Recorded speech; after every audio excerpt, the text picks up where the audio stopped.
Otter's Jug Band Christmas. Story by Russell Hoban. Pictures by Lillian Hoban. Christmas was coming, and it was coming fast. It was coming to the town where the houses huddled with their cozy windows shining in the winter dusk. It was coming to the country where the snow lay drifted up against the barns and the firewood was all stacked beside the houses.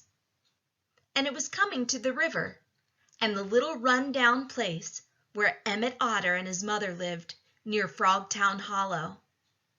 Christmas was coming, and money was more scarce than ever.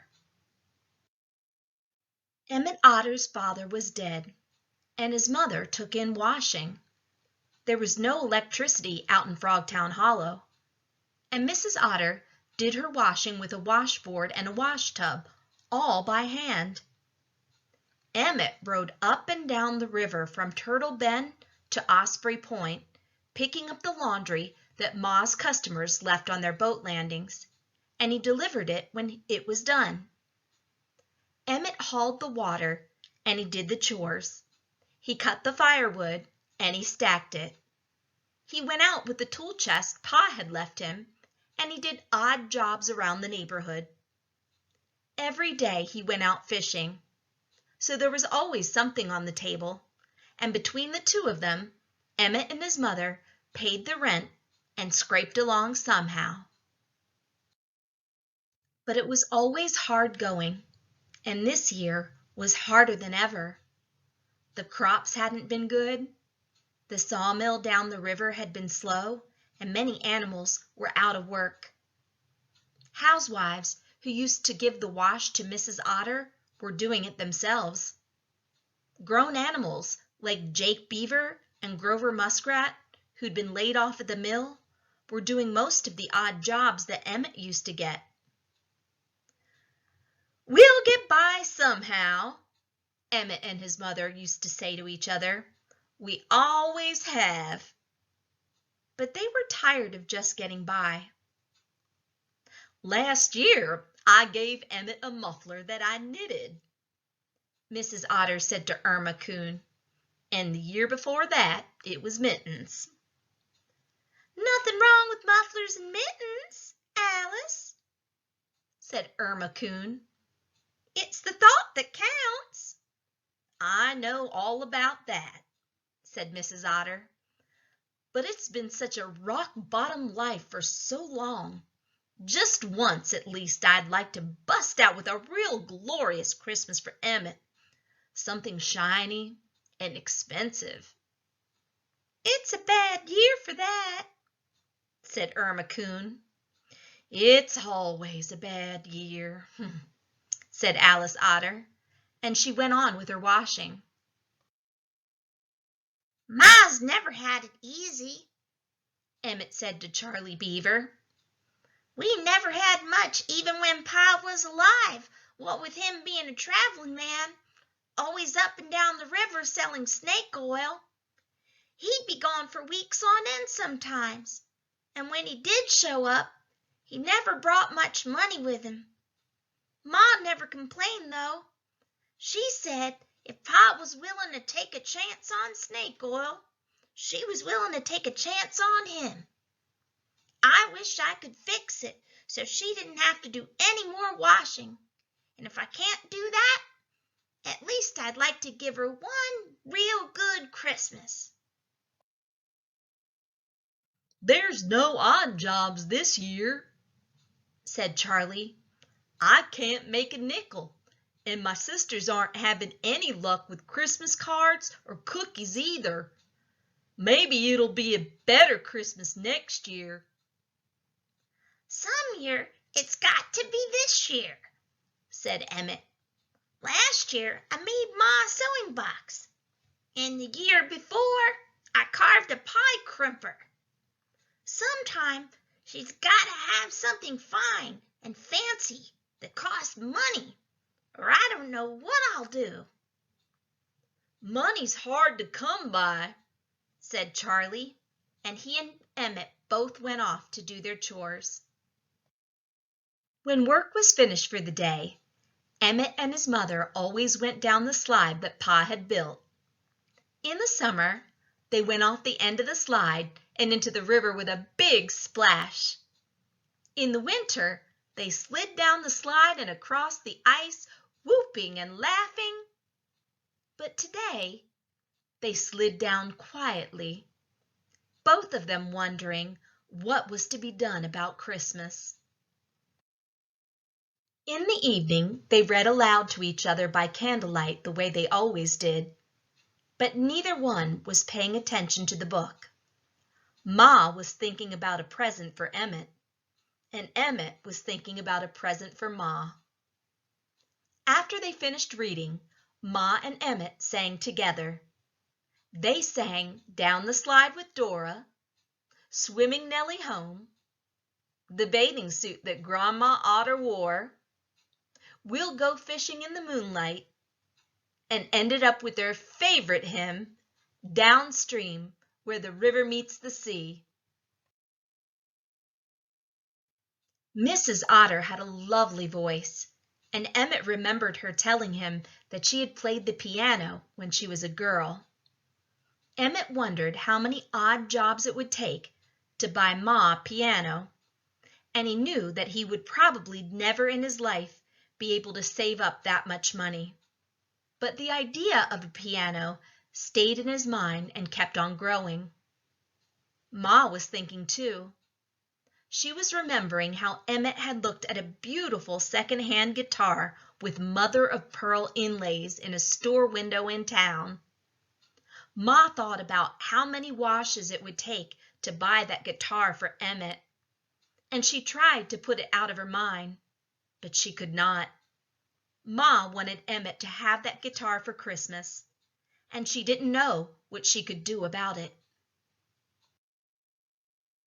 Christmas was just 2 weeks off when Ma and Emmet heard some news that interested them both.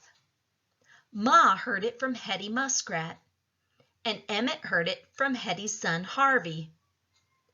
$50 cash, said Harvey. How's that for a prize? Prize for what? Said Emmet. The Merchants Association is putting on a talent show in Waterville, said Harvey. What kind of talent? Emmet asked. Anything, said Harvey. Singing, dancing, playing instruments, reciting, acrobatics, juggling, anything at all. Have you got any talent? I don't know, said Emmet. Have you? I've got a kazoo, said Harvey. Wendell Coon knows how to blow a jug. Charlie Beaver has a cigar box banjo. We could have what they call a jug band, maybe. We could call it the Frogtown Hollow Jug Band. All we need is a washtub bass. A washtub bass, said Emmet. That's right, said Harvey. You set a washtub upside down, stand a broom handle up on the rim, and run a string from the top of the broom handle down through a little hole in the center of the tub. Then you strum it like a regular bass fiddle. A little hole in the center of the tub, said Emmet. The trouble is, once you make a hole in the tub, it won't hold water anymore. $50 cash, said Harvey. You could buy a lot of new washtubs with your share. Emmet thought about it. If the Frogtown Hollow Jug Band won the prize, his share would be $12.50. With that, he could buy a new washtub for $1.50, put $11 down on a second-hand piano, and pay out the rest. When is the talent show? he asked Harvey.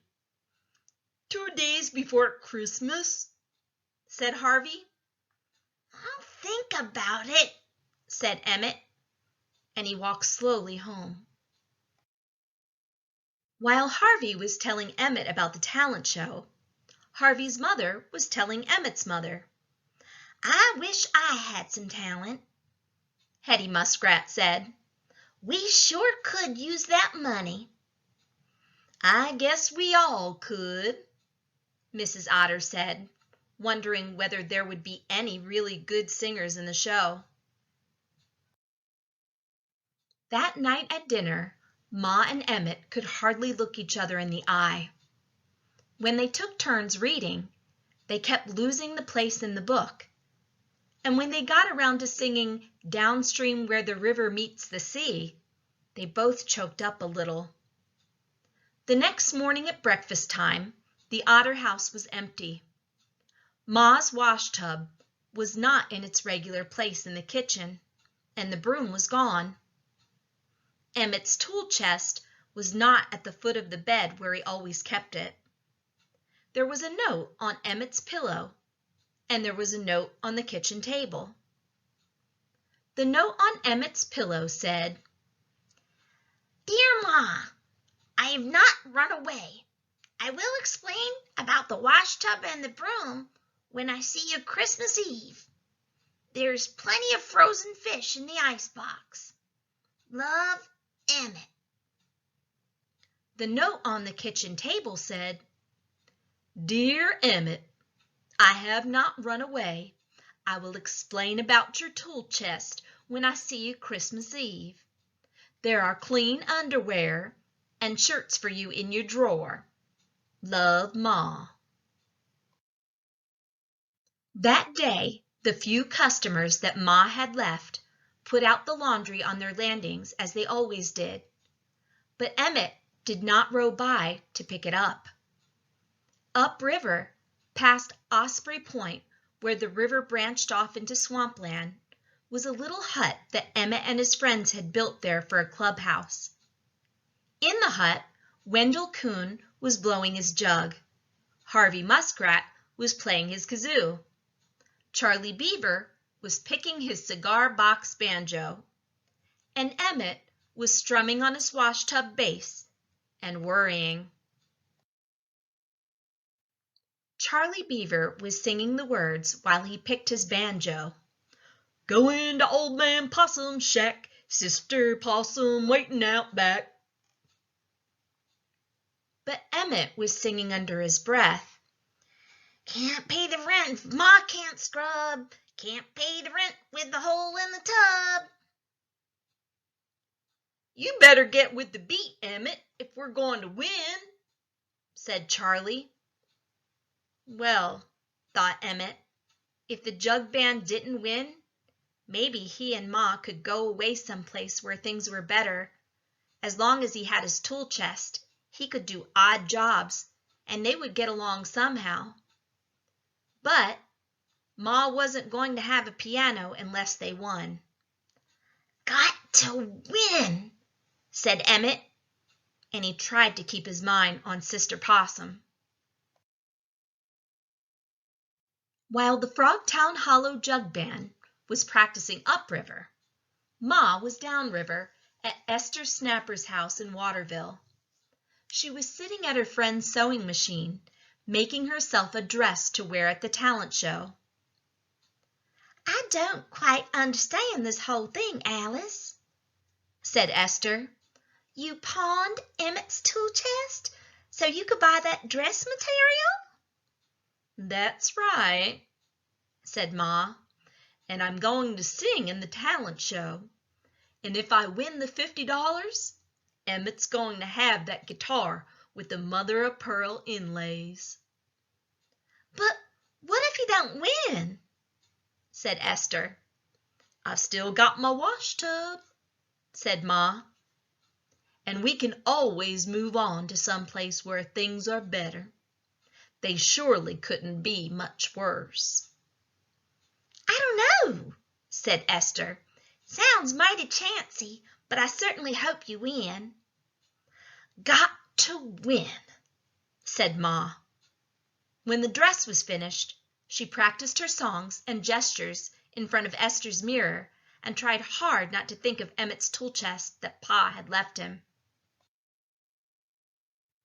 The night before Christmas Eve, the town hall in Waterville was all lit up for the talent show. There had been a lot of talk about it, and all the seats were taken long before the show was ready to begin. Backstage, the performers were getting ready to go on. The jugglers and acrobats were practicing their tricks. The musicians were tuning up, and the dancers were making last-minute adjustments on their costumes. Emmet was in the men's dressing room, and Ma was in the ladies', so they did not see each other. Emmet and Wendell and Harvey and Charlie had been practicing hard. They were going to play Sister Possum first, and then Downstream Blues if they were asked for an encore. Ma was ready too, very stylish in her new dress. She was going to sing "We'll Go Fishing in the Moonlight" and "Swimming Nellie Home." Everybody in the Frogtown Hollow Jug Band was nervous. "We've got a good band," said Wendell Coon. "I know we sounded very good the last time we practiced." "Sure we did," said Charlie Beaver. "We'll win," said Harvey Muskrat. "Got to win," said Emmet. And just as he said that, a whole lot of big cases on wheels rolled in with a whole lot of musicians following after. "Who are you?" said Emmet. One of the musicians, a woodchuck, pulled the cover off a set of drums. On the big drum was the name, The Nightmare. "We're from River Bend," said the woodchuck. "Pete Squirrel and Jimmy Possum on electric guitar. Herman Fats Porcupine on electric bass. Jethro, Gideon, and Amos Mouse on the electric organ. Henry Jellowhead Woodchuck, that's me, on drums. Mary Jane Chipmunk doing the vocals. And Fred Rabbit working the lights." "We might as well go home," said Harvey Muskrat. "Too late to back out now," said Emmet, and he tried to think of ways to plug the hole in the wash tub. Then it was time for the talent show to begin. Harrison Fox, the mayor of Waterville, thanked everyone who had helped to put on the show, asked the audience to give everybody a big hand, wished them all a Merry Christmas, and sat down. The first act was Steve and Selma Rabbit, who tap danced. Then Bascom Crow recited a tragic poem. Alfred and Deirdre Mole played short piano works for 4 hands. Bertha Toad and Winston Newt did a combination acrobatic and baton twirling act. After each act, the audience clapped a little and coughed a lot. Then came the River Bend Nightmare, all of them wearing silvery spangled costumes. They played a song called River Bottom Rock, and while they played, the colored lights were making designs and patterns that jumped and shook and streaked like lightning on the walls and ceiling. The music roared and crashed and rattled windows all over town, while Mary Jane Chipmunk moaned and hollered and screamed into the microphone. When they were finished, the audience clapped and clapped for them to do an encore. And for their encore, the Riverbend Nightmare did Swampland Stone. The music roared, and the lights flashed, and the windows rattled again. And when the clapping finally died down, the silence filled the town hall like water filling up a boat with a big hole in the bottom. Ma sang her song next, and it was like a whisper far away that nobody could hear. Then came the Frogtown Hollow Jug Band, and when Emmet and Harvey and Wendell and Charlie played their music, it didn't seem to make any more of a sound than crickets and night peepers. Then there were a few more acts. Somebody juggled, and somebody else did magic tricks. Then the judges gave the $50 cash prize to the Riverbend Nightmare. Then everybody wished everybody else a Merry Christmas, and they all went home. Ma and the Frogtown Hollow Jug Band were left by themselves standing in the street outside the town hall. "Did you get my note?" said Ma to Emmet. "No," said Emmet. "Did you get mine?"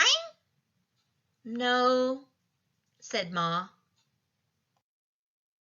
So they explained to each other about the washtub and the broom and the tool chest.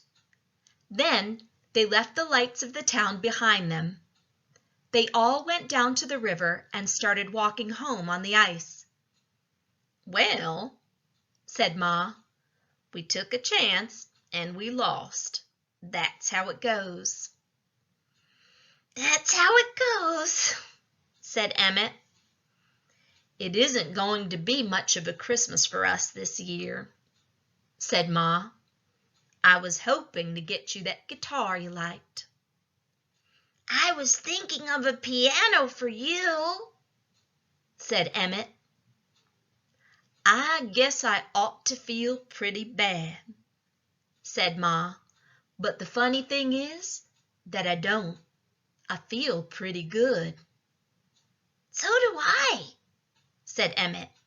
"I don't know why, but I do." Harvey Muskrat took his kazoo out of his pocket and began to play Sister Possum softly as they walked.